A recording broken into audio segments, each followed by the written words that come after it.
good to see you guys again. And it's really exciting that the summer just came in, especially if you live around Boston and it's winter most of the months, and now you have a chance to go to the flea markets. Especially if you're running a resale business, it's really important that you have access to a couple of flea markets where you can buy stuff so you can flip. And in this video, I'm just gonna go over 5 mistakes that if you're new to the game, the flea market flip game, you're most likely gonna make. So I'm just gonna make you aware of how not to make them.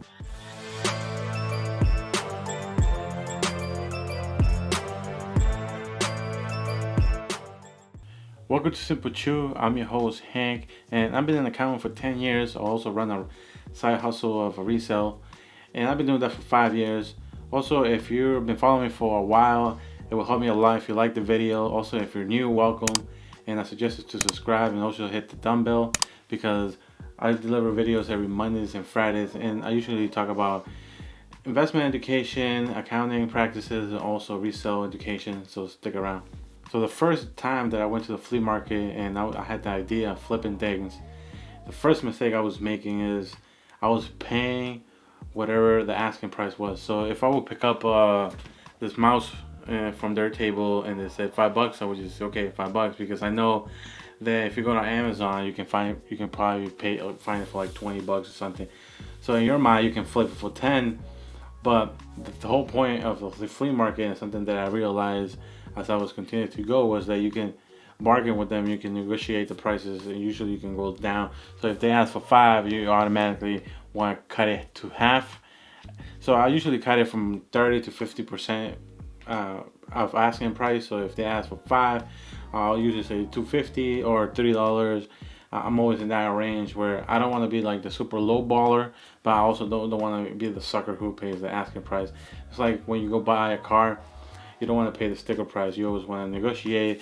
It's it's also a good practice for other things that you're gonna be negotiating, like housing, like it's just good practice to practice with little things like that. The second mistake I was making, and this one took me a little while for some reason, because I would get too excited about items that I found on people's tables, and I just wanted the item immediately as soon as I saw it, and it was hard for me to walk away.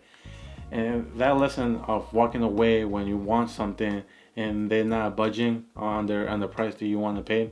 So let's say for the same mouse, they say $5 and you say 2.5, and they go like, no, I want 5, and you go back to them and you're like, okay, I'll give you 3, and they say no, they want 5.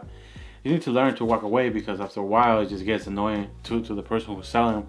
Also, you're gonna be losing money like that, because you're always gonna be too excited about the item, and they're gonna sense that the seller, I'm there to make money, so they're gonna sense that you like an item too much, you holding it too much, you reading everything, and you don't want to do that.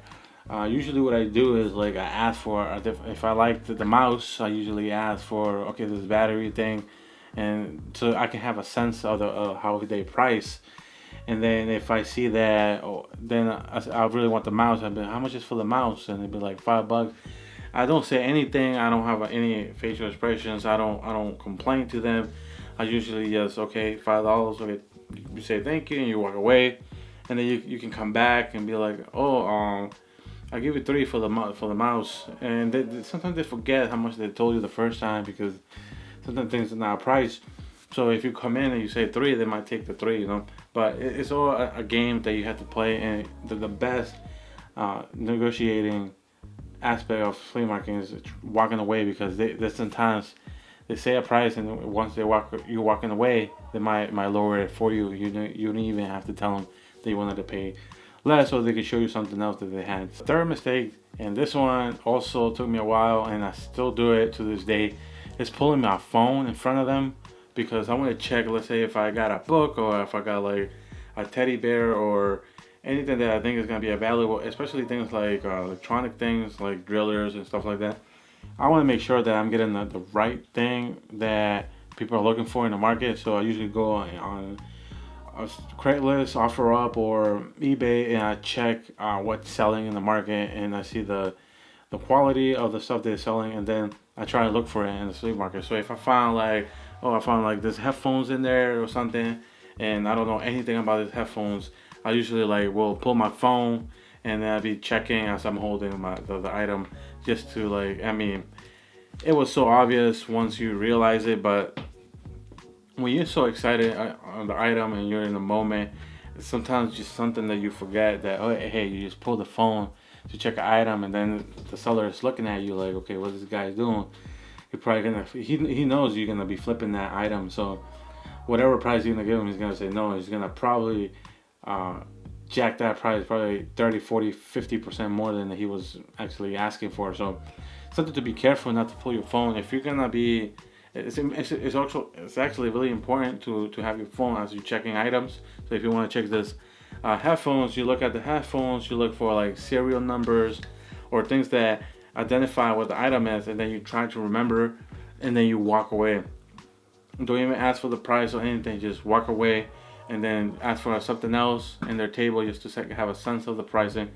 Walk to another table and pull your phone, go to the bathroom or the restroom, whatever, and type the item and try to get the best description that you can remember. And then if you see if it's valuable, then you go back and then you check for other stuff, and then then you ask how much for that item, the headphones that you really want, how much you want for this. Now he probably forgot that you were there. The fourth mistake I was making is that I wasn't bundling things from the same seller. So sometimes I would find a couple of things that I really liked. I checked my phone and I saw a couple of things they have in their table that was valuable, and I knew once I bought it and I flipped it, I was gonna make some good money. And sometimes I wouldn't bundle everything into one price. So I would see that the headphones he wanted at $10, and then he had the mouse for $5, and then he had this wireless thing for another $5. So the whole thing was $20, and then I was like, okay, I give you like. I give you 10, like I give you $5 for the headphones and $2 for the mouse, and then I'll be like, I'll give you $1 for the wireless thing, and then he will like individually separate things. In my mind, I would individually separate the items and give different prices for each item, and I think that was a mistake, because now it's easier for him to be like, okay, I said 10 for this. If you only give me 5, that's 50% off already. And it was easy for them to be like, okay, I don't want to give him 50% of this. And I said $2, I was more than 50. And then this one, it was way more than 50%. So they were like, okay, I can't do that. But what I would do sometimes, I'll be like, okay, he said 10 for this, 5 for this, 5 for the other thing. I'd be like, hey, I give you $10 for everything, or something like that. Or I give you $7 for everything. So now it's like, okay, he doesn't want to keep the stuff, and you're bundling, so he feels like, okay, you're taking a lot of stuff from them, and he's like, okay, you can take it, because a lot of these sellers just want to get rid of most of the things, so they don't want to keep it. But they also want to make money. But if you make it easy for them to, okay, you're almost cleaning his everything out, it's easy for them to be like, okay, just take everything. It's much easier for me, and then you get a good bargain. That's what I do a lot with the books, where I see a box of books. I sometimes, if I see like two hidden golden nuggets in there of books that I know I'm gonna make some money, I don't even bother like asking for each book. How much is this book or this? I just buy the whole box. Or if I see toys, or if I see stuffed animals, things that I know, or mugs, I just grab a bunch of mugs and be like, take like 40 mugs and be like, I give you $6 for this whole book. And they're like, oh, fine, take all, because they want to get things. Sometimes some of them are not gonna let you do that, but a lot of them are gonna work with you. And the fifth mistake, and I think this one takes time, even though if you're a rookie or you're just starting or it's your first day in the flea market, it's something that you will get a sense of it. The more you're doing it, the more you are showing up to the flea market. But also, let's say if you go your first day, something that you might pick up, where you have to pick up who are the regular flea market sellers that they're always there. As that's their job. That's what they do all the time. So they have items, and they just bought some like from Craigslist or something, and then now they're going to the flea market to sell it. Typically, those people are like professional flea market sellers, and they're gonna be marking things close to market value. So they're not gonna leave a lot of meat in the bone. Also, people who are selling antiques or are selling like baseball cards or anything that is already packaged well, or it's everything is almost brand new, those people are definitely, you're not going to be making money at all if you buy stuff from them, because they know how much the item costs. They already did all the research, and they just there because it's cheaper for them to sell it than putting pictures or something. You need to know those type of buyers, sellers. The sellers that you are typically looking for are people who either buy, who are regular resellers, but they are buyers who buy like storage units, or they buy things in bulk, or they buy like foreclosure houses and they take everything from them, or they buy stores that are going out of business and they buy all their stuff, equipment and stuff, and they go and just want to flip everything. So this through like they pay like $5,000 for a bunch of crap. Now they bring it there and they just want to get rid of it. Those people usually give you a good deal on the things, because those are the best to bundle, because they're used to that bundling. So if you bundle a bunch of things, boom, you find that thing by talking to them. So being friendly, always being respectful, not being, because I see a lot of people who go into the flea markets like being really rude to the seller. They say 10, they quickly go and say 1. Don't lowball or anything like that, but try to learn who are the sellers, and sooner, like the first day, you know, just make friends. It's all a game that you're playing. Everybody understands the game once you're in there. The best seller that you're looking for in the flea market is people who are selling their own personal items, or they are totally new to the flea market game. And those are easy to tell because usually they don't even have a table. They just have things in the floor, or they don't know. Once you ask them about price, they're not sure. They're like, I don't know, you give me $1 or something. Those are the people that you wanna buy from, because they're not sure how much things cost, because they just cleaning their garage, or just cleaning their attic, and they just want to sell things, and they had to pay to be in the flea market, so they try and make their money back. So they just try and get rid of things. Those are the best ones, because once you go to them, they don't really know. You start bundling things, and they just want to they really want to get things rid of. Boom, you can take them and leave. Also, some sellers, when it's Sunday is the last day, boom, they don't want to keep on nothing. They just want to sell everything. You know, it's pain in the ass to carry all those items again, put them in the trucks, their vans, and drive off and wait till the next weekend.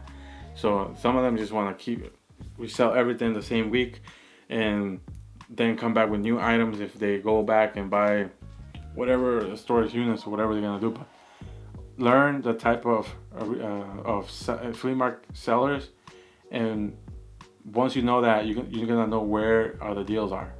Thank you guys for watching. Hopefully you don't make these type of mistakes that I was making when I was starting my flea market flip game, and it was a lot of fun in the beginning. It's still fun now, but I think I take it a little more serious now than before. But just have fun. You're gonna be making mistakes. You're probably gonna make some of these mistakes that I'm telling you, but you know, as long as you keep doing it, you're gonna get better. You're gonna find better deals, and you're gonna know what people are looking for, especially once you start building your own customer list and you know what your customers are looking for. It's much easier to find things and then resell it to them. And you know, just stay focused and stay sharp, and you make good money. Always remember, guys, to keep it simple.